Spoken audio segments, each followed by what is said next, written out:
मेरा YouTube channel Krishna वाणी में आप सभी का स्वागत है। मेरे चैनल सब्सक्राइब करना न भूले।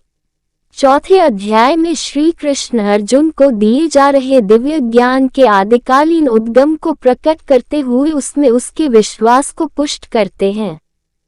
वे बताते हैं कि यह वही शाश्वत ज्ञान है जिसका उपदेश उन्होंने आरंभ में सर्वप्रथम सूर्य देव को दिया था और फिर परंपरागत पद्धति से यह ज्ञान निरंतर राजर्षियों तक पहुंचा। अब वे अर्जुन, जो उनका प्रिय मित्र और परम भक्त है, के सम्मुख इस दिव्य ज्ञान को प्रकट कर रहे हैं। तब अर्जुन प्रश्न करता है कि वे श्री कृष्ण जो वर्तमान में उसके सम्मुख खड़े हैं, वे इस ज्ञान का उपदेश युगों पूर्व सूर्यदेव को कैसे दे सके। इसके प्रत्युत्तर में श्री कृष्ण अपने अवतारों का रहस्य प्रकट करते हैं। वे बताते हैं कि भगवान अजन्मा और सनातन है, फिर भी वे अपनी योग माया शक्ति द्वारा धर्म की स्थापना के लिए पृथ्वी पर प्रकट होते हैं, लेकिन उनके जन्म और कर्म दिव्य होते हैं और वे भौतिक विकारों से दूषित नहीं हो सकते। जो इस रहस्य को जानते हैं वे अगाध श्रद्धा के साथ उनकी भक्ति में तल्लीन रहते हैं और उन्हें प्राप्त कर फिर इस संसार में पुनः जन्म नहीं लेते। इसके पश्चात इस अध्याय में कर्म की प्रकृति का व्याख्यान किया गया है और कर्म, अकर्मण्यता तथा वर्जित कर्म से संबंधित 3 सिद्धांतों पर चर्चा की गई है। इनसे विदित होता है कि कर्मयोगी अनेक प्रकार के सांसारिक दायित्वों का निर्वहन करते हुए कर्मा की अवस्था प्राप्त कर लेते हैं और इसलिए वे कार्मिक प्रतिक्रियाओं में नहीं फंसते। इसी ज्ञान के साथ प्राचीन काल में ऋषि मुनि सफलता और असफलता, सुख दुख से प्रभावित हुए बिना केवल भगवान के सुख के लिए यज्ञ के रूप में कर्म करते थे। यज्ञ कई प्रकार के होते हैं और इनमें से कई यज्ञों का उल्लेख यहाँ किया गया है। जब यज्ञ पूर्ण समर्पण की भावना से संपन्न किए जाते हैं तब इनके अवशेष अमृत के समान बन जाते हैं। ऐसे अमृत का पान करने से साधक के भीतर की अशुद्धता समाप्त हो जाती है। इसलिए यज्ञों का अनुष्ठान पूर्ण निष्ठा और ज्ञान के साथ करना चाहिए। ज्ञान रूपी नौक की सहायता से महापापी भी संसार रूपी कष्टों के सागर को सरलता से पार कर लेता है। ऐसा दिव्य ज्ञान वास्तविक आध्यात्मिक गुरु से प्राप्त करना चाहिए जो परम सत्य को जान चुका हो। श्री कृष्ण गुरु के रूप में अर्जुन से कहते हैं कि ज्ञान की खड्ग से अपने हृदय में उत्पन्न हुए संदेहों को काट दो, उठो और युद्ध लड़ने के अपने कर्तव्य का पालन करो। परम भगवान श्री कृष्ण ने कहा, मैंने इस शाश्वत ज्ञानयोग का उपदेश सूर्यदेव विवस्वान को दिया और विवस्वान ने मनु और फिर इसके बाद मनु ने इसका उपदेश इक्ष्वाकु को दिया।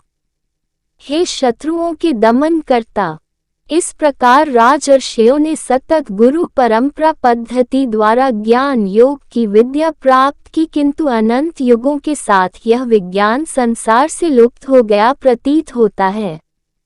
उसी प्राचीन गूढ़ योग ज्ञान को आज मैं तुम्हारे सम्मुख प्रकट कर रहा हूँ, क्योंकि तुम मेरे मित्र एवं मेरे भक्त हो, इसलिए तुम इस दिव्य ज्ञान को समझ सकते हो।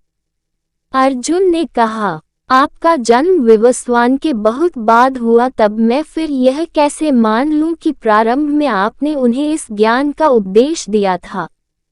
तुम्हारे और मेरे अनंत जन्म हो चुके हैं, किंतु हे परंतप, तुम उन्हें भूल चुके हो जबकि मुझे उन सब का स्मरण है। यद्यपि मैं अजन्मा और समस्त जीवों का स्वामी और अविनाशी प्रकृति का हूँ, तथापि मैं इस संसार में अपनी दिव्य शक्ति योग माया द्वारा प्रकट होता हूँ। जब जब धरती पर धर्म का पतन और अधर्म में वृद्धि होती है, तब उस समय मैं पृथ्वी पर अवतार लेता हूँ। भक्तों का उद्धार और दुष्टों का विनाश करने और धर्म की मर्यादा पुनः स्थापित करने के लिए मैं प्रत्येक युग में प्रकट होता हूँ। हे अर्जुन, जो मेरे जन्म एवं कर्मों की दिव्य प्रकृति को जानते हैं, वे शरीर छोड़ने पर संसार में पुनः जन्म नहीं लेते, अपितु मेरे नित्य धाम को प्राप्त करते हैं। आसक्ति, भय और क्रोध से मुक्त होकर पूर्ण रूप से मुझ में तल्लीन होकर मेरी शरण ग्रहण कर भूतकाल में अनेक लोग मेरे ज्ञान से पवित्र हो चुके हैं और इस प्रकार से उन्होंने मेरा दिव्य प्रेम प्राप्त किया है।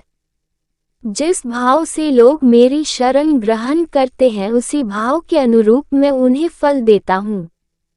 हे पृथा पुत्र, सभी लोग जाने या अनजाने में मेरे मार्ग का ही अनुसरण करते हैं। इस संसार में जो लोग सकाम कर्मों में सफलता चाहते हैं वे लोग स्वर्ग के देवताओं की पूजा करते हैं क्योंकि सकाम कर्मों का फल शीघ्र प्राप्त होता है। मनुष्यों के गुणों और कर्मों के अनुसार मेरे द्वारा 4 वर्णों की रचना की गई है। यद्यपि मैं इस व्यवस्था का सृष्टा हूँ किंतु तुम मुझे अकर्ता और अविनाशी मानो। न तो कर्म मुझे दूषित करते हैं और न ही मैं कर्म के फल की कामना करता हूँ। जो मेरे इस स्वरूप को जानता है वह कभी कर्मफलों के बंधन में नहीं पड़ता।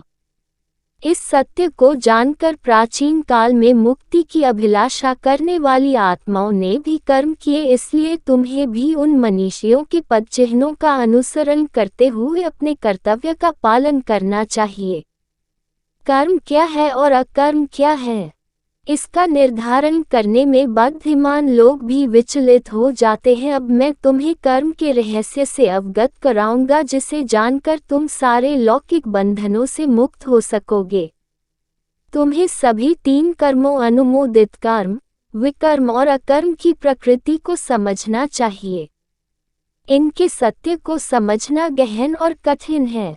वे मनुष्य जो अकर्म में कर्म और कर्म में अकर्म को देखते हैं वे सभी मनुष्यों में बुद्धिमान होते हैं। सभी प्रकार के कर्मों में प्रवृत्त रहकर भी वे योगी कहलाते हैं और अपने सभी कर्मों में पारंगत होते हैं। जिन मनुष्यों के समस्त कर्म सांसारिक सुखों की कामना से रहित हैं तथा जिन्होंने अपने कर्म फलों को दिव्य ज्ञान की अग्नि में भस्म कर दिया है उन्हें आत्मज्ञानी संत बुद्धिमान कहते हैं। अपने कर्मों के फलों की आसक्ति को त्याग कर ऐसे ज्ञानी जन सदा संतुष्ट रहते हैं और बाह्य आश्रयों पर निर्भर नहीं होते। कर्मों में संलग्न रहने पर भी वे वास्तव में कोई कर्म नहीं करते।